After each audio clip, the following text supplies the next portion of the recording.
नमस्कार विद्यार्थी मित्रांनो, आज या व्हिडिओमध्ये आपण पोलीस उपनिरीक्षक मुख्य परीक्षा ची 2 पेपर असणार आहेत। या दोन्ही पेपरमध्ये असणाऱ्या कायदा या विषयाच्या संदर्भामध्ये माहिती घेणार आहोत। कायदा या विषयाची तयारी कशी करायची, त्याचा अभ्यासक्रम काय आहे आणि मागच्या काही परीक्षांमध्ये कशा पद्धतीने त्यावर प्रश्न विचारले गेले याची आपण थोडक्यात माहिती घेऊया। PSI मुख्य परीक्षेच्या पेपरचा विचार केला तर आपल्याला लक्षात येईल 2 पेपर या मुख्य परीक्षेमध्ये आहेत आणि कायदा हा विषय या दोनही पेपरमध्ये आपल्याला दिलेला दिसेल।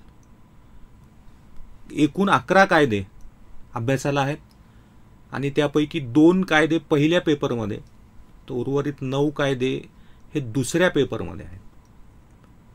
आधी आपण कायद्याच्या या अभ्यासक्रमाकडे जाऊ। कोणकोणते कायदे आहेत ते आपण या ठिकाणी समजून घेऊया आणि त्यानंतर आपण तयारीच्या विषयावर जाऊया। सर्वप्रथम पेपर 1 यामध्ये जे कायदे समाविष्ट आहेत त्या कायद्यांकडे आपण जाणार आहोत।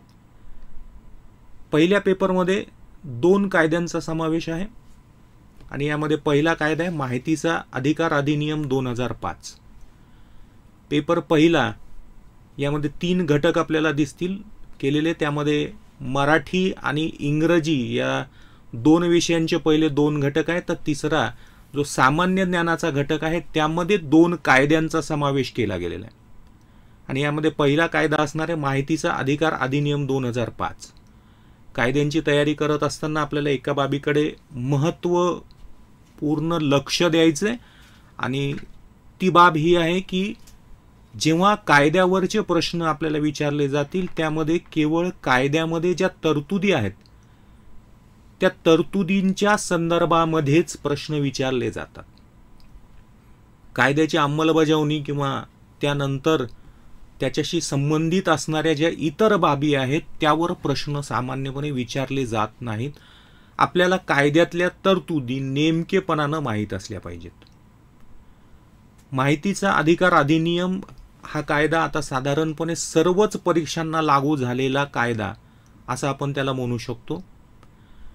नागरिकांना माहिती मिळवण्यासाठी शासनाची माहिती, शासनाच्या कामकाजाच्या संदर्भातली माहिती, शासनाने घेतलेल्या निर्णयाची माहिती ही लोकशाही व्यवस्थेमध्ये नागरिकांना माहीत असणं अपेक्षित आहे आणि त्यामुळे त्या उद्देशाने केला गेलेला माहिती अधिकार अधिनियम 2005 हा कायदा आहे।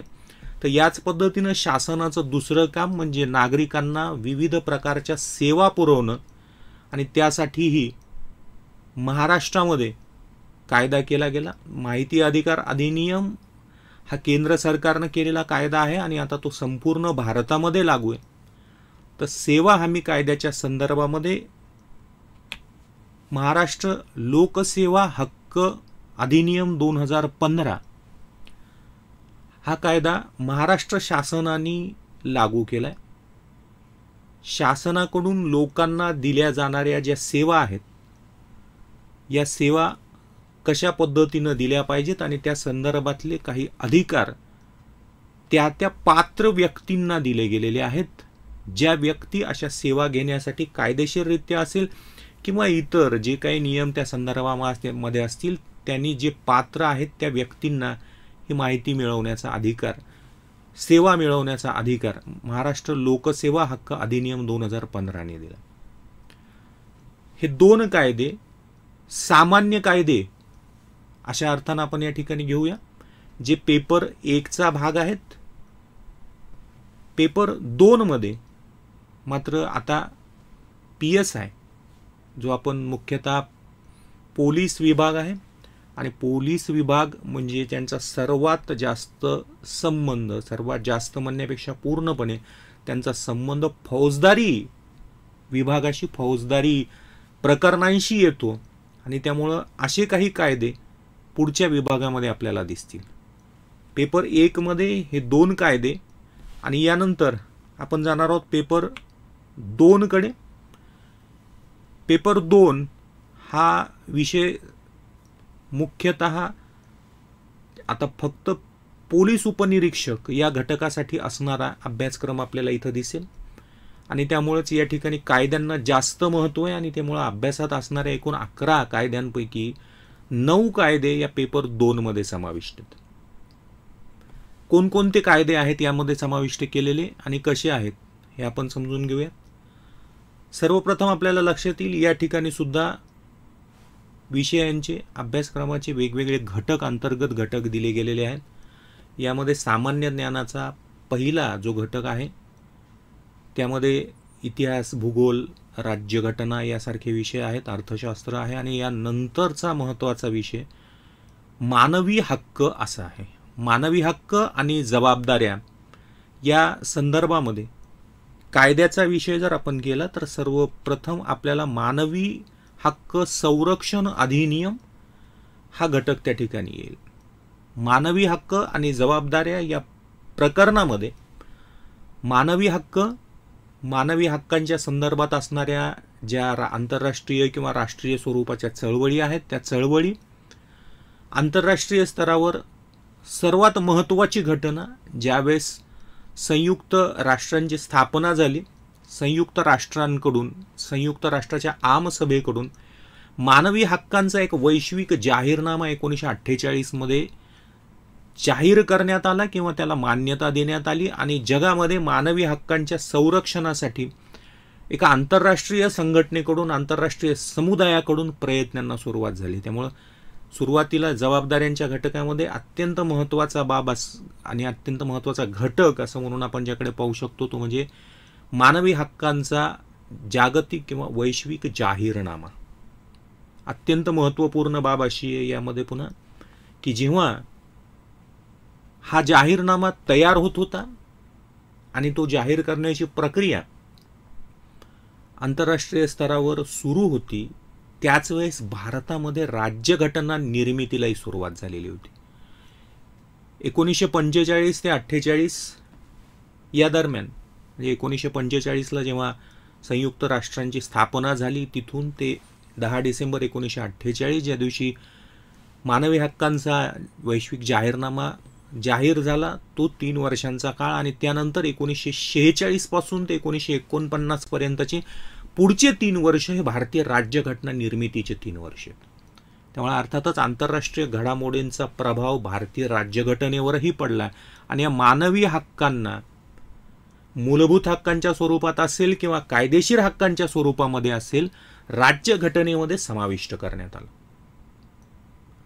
राज्यघटनेवर या जागतिक जाहीरनाम्याचा परिणाम कसा झाला तेही आपल्याला मानवी हक्क आणि जबाबदाऱ्या या घटकामध्ये पाहायचे. भारतामध्ये त्या संदर्भातली चळवळ कशी निर्माण झाली हाही घटक त्यामध्ये असेल आणि त्यानंतर मानवी हक्कांशी संबंधित असे 5 कायदे त्यासाठी दिले गेले. जाहीरनामा प्रसिद्ध झाल्याच्या नंतर काही करार मानवी हक्कांच्या संदर्भामध्ये UN मध्ये करण्यात आले आणि त्या कराराचा परिणाम म्हणून 1993 मध्ये मानवी हक्क संरक्षण अधिनियम हा कायदा आला. वास्तवामध्ये जेव्हा मानवी हक्कांचं संरक्षण या संदर्भामध्ये एखादी यंत्रणा निर्माण करण्याचा प्रश्न होता तर भारतामध्ये असणारी स्वतंत्र न्याय व्यवस्था आणि भारतामधली संपूर्ण न्याय प्रणाली ही याचं संरक्षण करण्यासाठी उपलब्ध होती. तरीही आंतरराष्ट्रीय स्तरावर यासाठी स्वतंत्र आयोग निर्माण करून मानवी हक्कांच्या संरक्षणाची जबाबदारी या मानवी हक्क आयोगावर टाकण्यात यावी अशा प्रकारचा एक करार करण्यात आला होता. त्या संदर्भात एक मॉड्यूल लॉ, एक आदर्शाचा कायदा संयुक्त राष्ट्रसंघाने दिला होता आणि त्याच्या आधारावरच मानवी हक्क संरक्षण अधिनियम 1993 हा कायदा भारतामध्ये आणला गेला. मानवी हक्कांच्या संदर्भामध्ये मानवी हक्क संरक्षणाची संपूर्ण यंत्रणा आपल्याला या कायद्यामध्ये दिलेली दिसेल. मानवी हक्क संरक्षण अधिनियमाच्या नंतर आता आणखी 4 कायदे आपल्याला मानवी हक्कांमध्ये पाहायचे. त्यामध्ये सुद्धा आपल्याला 2 घटक करता येतील. यामध्ये साधारणपणे मानवी हक्कांचं संरक्षण करत असताना जे दुर्बल घटक आहेत त्या दुर्बल घटकांचं संरक्षण केलं जातं आणि अशाच 2 दुर्बल घटकांच्या संदर्भामध्ये पुढचे 4 कायदे आपल्याला घेतलेले दिसतील. यातला पहिला घटक आहे दलित किंवा असा मागासवर्ग ज्यांच्या अधिकारांचं हनन मोठ्या प्रमाणामध्ये करण्यात आलेलं आहे. या वर्गाला संरक्षण पुरवण्यासाठी भारत सरकारने स्वातंत्र्यानंतर केलेला पहिला महत्त्वाचा कायदा आहे तो म्हणजे नागरी हक्क संरक्षण अधिनियम 1955. भारतीय राज्यघटनेच्या कलम 17 मध्ये अस्पृश्यता निवारणाच्या संदर्भामध्ये तरतूद करण्यात आली.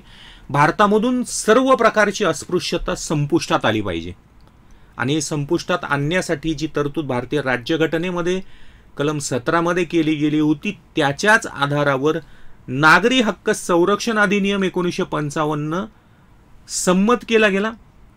भारतीय संसदेनं तो 1955 मध्ये कायदा केला आणि तो आपल्या देशामध्ये लागू केला गेला.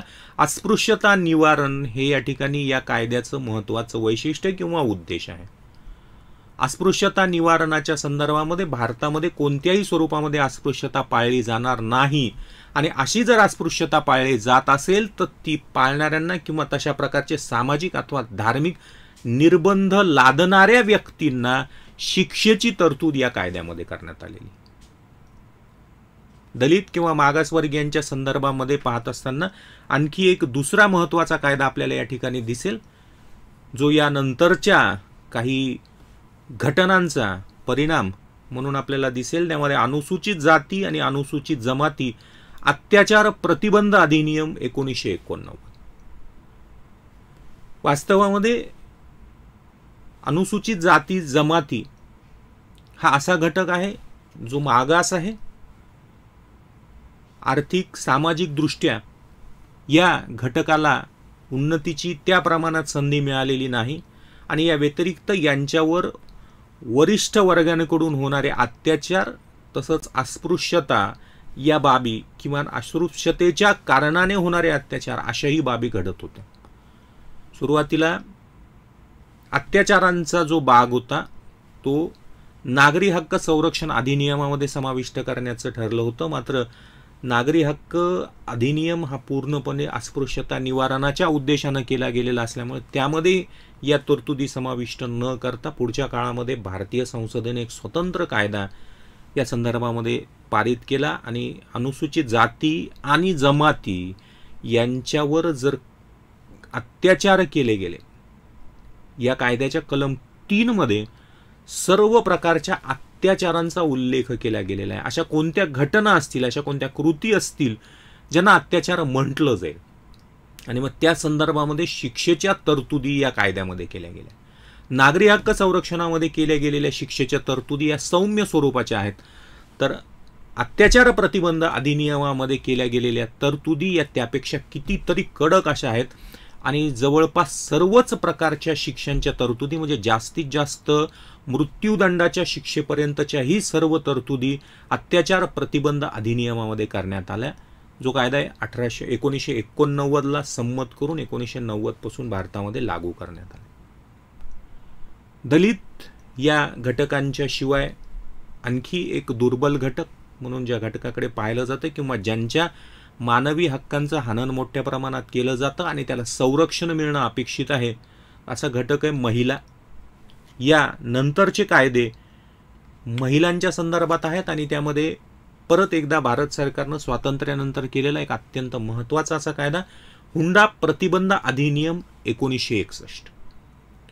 हुंडा प्रतिबंध अधिनियम ही हुंडा ही जी विवाहाशी संबंधित असणारी एक कुप्रथा भारतामध्ये होती आहे त्या कुप्रथेवर नियंत्रण मिळवण्यासाठी किंवा त्याचे जे काही वाईट दुष्परिणाम होते ते कमी करण्यासाठी अथवा ते नाहीसे करण्यासाठी म्हणून हा कायदा संमत केला गेला आणि हुंडा ही प्रथा समाजातून नष्ट व्हावी किंवा हुंडा आणि त्यामधून येणाऱ्या जे अनेक अशा दुष्परिणाम करणाऱ्या बाबी होत्या हुंडा दिला किंवा न दिला तरीही पुन्हा हुंडा या घटकासाठी हुंडा मिळवण्यासाठी महिलांवर केले जाणारे अत्याचार त्याची सतत केली जाणारी मागणी आणि त्यामुळे त्या महिलेच्या घरच्या लोकांनाही होणारा त्रास पुढे हुंडाबळीपर्यंत जाणाऱ्या घटना अशा सगळ्या बाबींचा जर विचार केला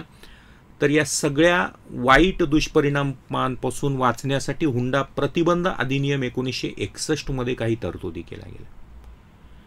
महिलांशी संबंधित जसं पहिलं विवाह आणि विवाहाशी संबंधित अशा काही बाबींचा उल्लेख आपण हुंडा प्रतिबंध अधिनियमाशी संबंधित पाहिला। यानंतर या महिलांना घरामध्ये ज्या मोठ्या प्रमाणात हिंसाचाराला सामोरं जावं लागतं, तो हिंसाचार सुद्धा मानवी हक्कांचा एक अत्यंत महत्त्वाचा असा घटक आहे।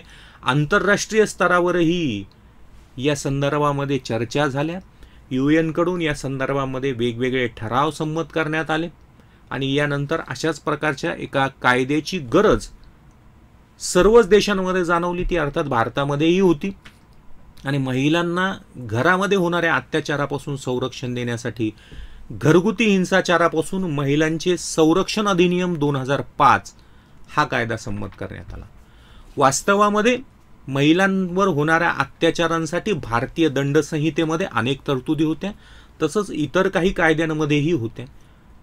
तसं असूनही हा परत स्वतंत्र कायदा संमत केला गेला, कारण भारतीय दंड संहिता किंवा इतर काही फौजदारी कायद्यांमध्ये असणाऱ्या बाबी या केवळ प्रतिवादींना किंवा अत्याचार करणाऱ्या कुटुंबातील इतर व्यक्तींना शिक्षा करणाऱ्या होत्या। त्यांना तुरुंगामध्ये टाकणं, त्यांना दंड ठोठावणं या पद्धतीच्या शिक्षा त्यामध्ये होत्या। त्यामुळं त्या महिलेचं संरक्षण किंवा तिचं पुनर्स्थापन म्हणूया, तिच्या पुढच्या आयुष्याच्या संदर्भामध्ये तिला जी मदत आवश्यक होती ती मदत त्या कायद्यांद्वारे होत नव्हती। आणि म्हणून अशा सर्व प्रकारची मदत मिळवून देणे, तिची राहण्याची व्यवस्था असेल, वैद्यकीय व्यवस्था असेल, आर्थिक नुकसान झालं असेल तर ते नुकसान मिळवून देण्याच्या बाबी असतील, मुलांचा ताबा असेल, अशा प्रकारच्या विविध बाबी, घरामध्ये राहण्याची व्यवस्था किंवा स्वतंत्र घर मिळण्याची व्यवस्था, या सर्व सोयी सुविधा मिळणे, सरकारकडूनही तशा प्रकारच्या सोयी सुविधा मिळणे, प्रतिवादींकडून तशा मिळवून देण्यासाठी न्यायालयानं ते काम करणे, अशा सर्व बाबींनी त्या महिलांचं सक्षमीकरण आणि संरक्षण करण्याच्या उद्देशानं घरगुती हिंसाचारापासून महिलांचे संरक्षण अधिनियम 2005 संमत केला गेला। तर मानवी हक्क आणि जबाबदाऱ्या या घटकामध्ये जे 5 महत्त्वाचे कायदे आपल्याला अभ्यासायचे, त्या 5 घटकांचा भाग आपण या ठिकाणी पाहिला।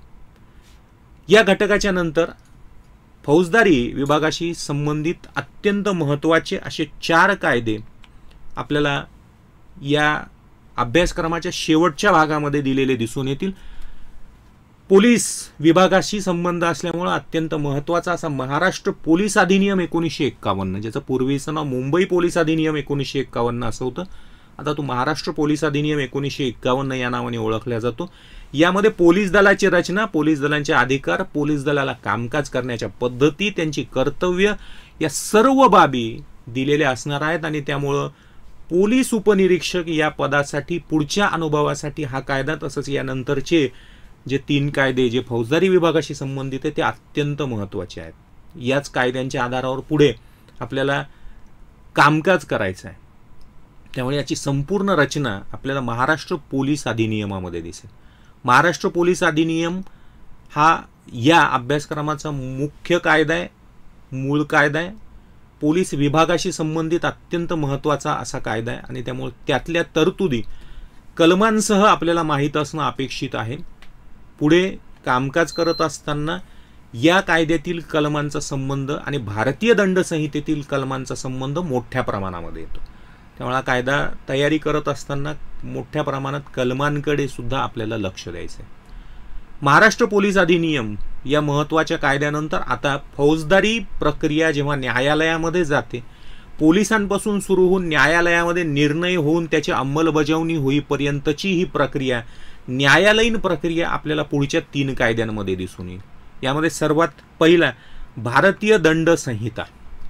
भारतीय दंड संहिता हा असा कायदा आहे ज्या कायद्यामध्ये आपल्याला अनेक प्रकारच्या कृती या किंवा अपराध ठरतात याचं वर्णन दिलेलं दिसेल। अनेक प्रकारच्या अपराधांच्या किंवा गुन्ह्यांच्या व्याख्या या कायद्यामध्ये दिलेल्या आहेत आणि त्यानंतर तशा प्रकारची कृती किंवा अकृती, अर्थात तो अपराध किंवा तो गुन्हा एखाद्या व्यक्तीकडून जर केला गेला असेल तर त्याला शिक्षा काय केली जाईल याची तरतूद भारतीय दंड संहितेमध्ये। हा कायदा 1860 मध्ये संमत करण्यात आलेला आहे, ब्रिटिशकालीन कायदा आहे। ब्रिटिशांनी 1857 मध्ये जो भारतामध्ये उठाव झाला, याच्यानंतर भारतामधल्या अनेक लोकांना तुरुंगामध्ये डांबलं होतं आणि त्यांच्या विरोधामध्ये कशा पद्धतीने शिक्षेच्या तरतुदींची अंमलबजावणी करावी यासाठी हा कायदा 1860 मध्ये संमत करून त्यानंतर लागू केला गेला. वास्तवामध्ये याची सुरुवात किंवा प्रक्रिया भारतामध्ये सर्वप्रथम स्थापन केल्या गेलेला पहिल्या कायदा आयोगानं 1838 मध्येच केलेली होती. याची शिफारस 1838 मध्ये लॉर्ड मेकॉले याच्या अध्यक्षतेखाली असणाऱ्या पहिल्या कायदा आयोगानं केलेली होती. पण 1857च्या उठावानंतर अत्यंत आवश्यकता भासल्यामुळे हा कायदा 1860 मध्ये ब्रिटिशांकडून भारतात लागू केला गेला होता. स्वातंत्र्यानंतर भारत सरकारने यामधल्या अनेक तरतुदी बदलल्या, त्यामध्ये दुरुस्त्या केल्या गेल्या आणि भारतीय दंड संहिता ही भारतासाठी लागू आहे. हा कायदा फौजदारी कायद्यांमध्ये सर्वात महत्त्वाचा असा ठरावा, कारण यामध्ये जवळपास सर्वच प्रकारच्या अपराधांचं वर्णन आणि त्यासाठी शिक्षेच्या तरतुदी केलेल्या आपल्याला दिसतील. त्यामुळे फौजदारी कायद्यांमध्ये दंड संहिता ही भारतातला सर्वात मोठा कायदा आहे. अशा अपराधांच्या संदर्भामध्ये अपराध आणि त्याची शिक्षा याच्या तरतुदी झाल्याच्या नंतर याची प्रक्रिया, अपराध घडला की आता पोलिसांना हालचाल करायची, पोलिसांनी व्यक्तींना अटक करायचे, न्यायालयाच्या समोर न्यायचे, त्याच्यासमोर गुन्हा सिद्ध करायचा आहे आणि त्याची शिक्षेची तरतूद करायची. ही प्रक्रिया आपल्याला पुढच्या भागामध्ये म्हणजे फौजदारी प्रक्रिया संहिता 1973 मध्ये दिसेल. क्रिमिनल प्रोसिजर, न्यायालयामध्ये एखादा फौजदारी खटला आणला गेला, एखाद्या व्यक्तीनं कोणताही भारतीय दंड संहितेतील किंवा इतर कायद्यामधील अपराध केला आहे असा त्या व्यक्तीवर जर आरोप ठेवला गेला असेल, तो आरोप पोलिसांकडून, राज्य शासनाकडून ठेवलेला असेल, एखाद्या व्यक्तीकडून व्यक्तिगतरित्या ठेवलेला असेल, तर तो न्यायालयाच्या समोर सिद्ध करणे आणि त्यानंतर त्या व्यक्तीला शिक्षा ठोठावणे, त्या शिक्षेची अंमलबजावणी करणे पर्यंतची संपूर्ण प्रक्रिया हे फौजदारी प्रक्रिया संहिता या कायद्यामध्ये आपल्याला दिसून येईल. हा कायदा सुद्धा मूळतः ब्रिटिश कायदा होता. 1882 मध्ये हा कायदा सर्वप्रथम ब्रिटिशांनी संमत करून लागू केला होता. त्यानंतर त्यामध्ये अनेक बदल झाले आणि स्वातंत्र्यानंतर भारत सरकारनं पूर्णतः नवीन असा कायदा जो 1973 मध्ये आणला, तो फौजदारी प्रक्रिया संहिता 1973 हा आज भारतामध्ये लागू आहे. न्यायालयीन प्रक्रियेच्या संदर्भामध्ये न्यायालयाची ही जी संपूर्ण प्रक्रिया आहे ती फौजदारी प्रक्रिया संहितेमध्ये आपण केवळ फौजदारी विभाग म्हणजे ज्यावेळेस एखादा गुन्हा किंवा अपराध घडलेला असेल आणि त्याला शिक्षा करायची असेल तर अशा खटल्यांच्या संदर्भामध्ये आहे. तर आता न्यायालयाकडे याच्याशिवाय दिवाणी स्वरूपाचेही अनेक प्रकारचे खटले किंवा आपण त्याला दावे म्हणूया ते न्यायालयासमोर येत असतात आणि मग त्यासाठी न्यायालयाची पुन्हा एकदा वेगळी प्रक्रिया असते जी दिवाणी प्रक्रिया संहिता 1908 या कायद्यामध्ये आहे. दिवाणी प्रक्रिया संहिता हा फौजदारी विभागासाठी अभ्यासाचा विषय नाही, त्यामुळे आपल्या अभ्यासक्रमामध्ये समाविष्ट नाही. मात्र हे दोन कायदे जे वेगवेगळे आहेत याची न्यायालयामध्ये जेव्हा साक्ष आणि पुरावा या दोन स्वरूपामधली प्रक्रिया असेल ती प्रक्रिया सारखीच आहे. न्यायालयासमोर एखादा अपराध जर सिद्ध करायचा असेल तर तो दोन प्रकारे सिद्ध करता येतो. एक तर त्या अपराधाचा कोणताही भौतिक पुरावा आणून, आणि जर अशा प्रकारचा भौतिक पुरावा वस्तूंच्या स्वरूपामध्ये पुरावा उपलब्ध नसेल तर त्यावेळेस कोणत्याही व्यक्तीची साक्ष आणून आपण ती बाब न्यायालयासमोर सिद्ध करत असतो. आता जसा एखादा अपराध या दोन बाबींनी आपण सिद्ध करतो, साक्ष आणि पुरावा या दोन घटकांच्या आधारे, तसंच आपला एखादा मालमत्तेचा दावा असेल किंवा इतर कोणत्याही स्वरूपाचा दिवाणी स्वरूपाचा दावा असेल, हा दावा सिद्ध करायला सुद्धा आपल्याला त्या ठिकाणी याच दोन बाबी न्यायालयाच्या समोर आणाव्या लागतात, ज्यामध्ये एकतर अनेक व्यक्तींच्या साक्ष असतील किंवा वेगवेगळे कागदोपत्री किंवा वस्तूंचे भौतिक स्वरूपातले पुरावे असतील जे आपण न्यायालयासमोर हजर करत असतो. या घटकांच्या संदर्भातला पुरावा आणि साक्ष हा भाग सारखाच असल्यामुळे दोन्हीही कायद्यांमध्ये तो रिपीट होऊ नये, परत दिला जाऊ नये, त्यामुळे तो कायदा स्वतंत्र केला गेला. आणि त्यामुळे फौजदारी प्रक्रियेच्या संदर्भामध्ये आता या नंतरचा महत्त्वाचा घटक आणि अर्थात अभ्यासक्रमातला शेवटचा कायदा भारतीय साक्षी पुरावा अधिनियम 1872. कोणताही खटला कोणताही अपराध गुन्हा एखाद्या व्यक्तीने केलाय तो कशा पद्धतीनं न्यायालयाच्या समोर सिद्ध करायचा आहे, त्याच्या सर्व तरतुदी आपल्याला भारतीय साक्षी पुरावा अधिनियमामध्ये दिसून येते. या कायद्याचं वैशिष्ट्य असं आहे की या ठिकाणी दिलेल्या साक्षी पुराव्याच्या सर्व तरतुदी या केवळ फौजदारी विभागाला लागू होतात असं नाही, तर त्या तरतुदी एकाच वेळी फौजदारी विभागाला आणि त्याचसोबत दिवाणी विभागाला सुद्धा लागू होतात. त्यामुळे अशा काही तरतुदी आपल्याला त्या ठिकाणी दिसतील की ज्या स्वतंत्र दिवाणी भागासाठी सुद्धा असतील, आणि त्यामुळं या संपूर्ण कायद्याचा अभ्यास करत असताना त्या दोन्हीसाठी असणारा साक्षी पुरावा या स्वरूपामध्ये आपल्याला त्याकडे पाहावं लागेल. या पद्धतीनं साधारण 11 कायद्यांचा समावेश, सुरुवातीला 2 सर्वसाधारण कायदे, त्यानंतर 5 मानवी हक्कांशी संबंधित कायदे आणि त्यानंतर 4 पूर्णतः फौजदारी विभागाशी संबंधित कायदे, असा अभ्यासक्रम आपल्याला या पेपर क्रमांक 1 आणि पेपर क्रमांक 2 मध्ये मुख्य परीक्षेच्या अभ्यासक्रमामध्ये दिसून येईल. यानंतर आता आपण आणखी एका महत्त्वाच्या घटकाकडे जाणार आहोत. अभ्यासक्रमाच्या नंतर थोडासा विचार करूया, तो म्हणजे यापूर्वी कशा प्रकारचे प्रश्न कायदा या घटकावर विचारले गेले. एक महत्त्वाचा भाग या ठिकाणी असा आहे की अभ्यासक्रमामध्ये झालेले बदल हे 2018-19 नंतर या पेपरमध्ये एक महत्त्वाचा बदल झाला. त्यापूर्वीचा भाग हा वेगळा होता आणि 18-19च्या मागच्या 2 परीक्षांमध्ये झालेला भाग वेगळा होता. पूर्वी सर्व कायदे पेपर क्रमांक 2 मध्ये होते आणि तो पेपर 100 मार्कांसाठीचा होता. त्या ठिकाणी विचारले जाणारे प्रश्नही कमी होते कायद्यावरचे. आता या ठिकाणी तो घटक बदलला गेला. पेपर क्रमांक 2 मध्ये तसंच पेपर क्रमांक 1 मध्येही कायदे आले आणि त्यामुळे आधी आपण आत्ताच्या परिस्थितीमध्ये याची गुणविभागणी किंवा प्रश्नांची विभागणी साधारणपणे कशी असेल ते बघूया. 2018-19 मध्ये जे 2 पेपर मुख्य परीक्षेचे यापूर्वी झालेले आहेत त्याच्या आधारावर काही विश्लेषण आपण या ठिकाणी पाहणार आहोत, जेणेकरून आपल्याला कायद्याचा अभ्यास करत असताना कोणत्या घटकाकडे थोडं अधिक लक्ष द्यायला हवं हे समजून येईल. 2018-19 मध्ये झालेल्या पेपरच्या संदर्भामध्ये जर आपण पाहिलं तर तुम्हाला लक्षात येईल पेपर क्रमांक 1 आणि पेपर क्रमांक 2 अशा 2 भागांमध्ये आपल्याला त्याचा विचार करावा लागेल. सगळ्यात पहिल्यांदा पहिल्या पेपरमध्ये असणारे 2 कायदे, माहितीचा अधिकार आणि लोकसेवा हक्क, या 2 कायद्यांच्या संदर्भामध्ये मागच्या परीक्षांमध्ये साधारणपणे 5 इतके प्रश्न जे 10 मार्कांसाठी असतील अशा पद्धतीने विचारले गेलेत. यामध्येही माहिती अधिकारावर 3 आणि लोकसेवा हक्क अधिनियमावर 2 अशा प्रकारचे प्रश्न मागच्या 2 परीक्षांमध्ये आले. याचा अर्थ पहिला जो पेपर आहे यामध्ये मराठी, इंग्रजी आणि सामान्य ज्ञान या तिसऱ्या सामान्य ज्ञान विभागाच्या घटकामध्ये जे मार्क असतील त्यापैकी 10 मार्कांसाठी 5 प्रश्न आपल्याला कायदा या विषयावर विचारले जाणार आहेत. त्याच वेळेस जर आपण दुसऱ्या पेपरकडे जाऊया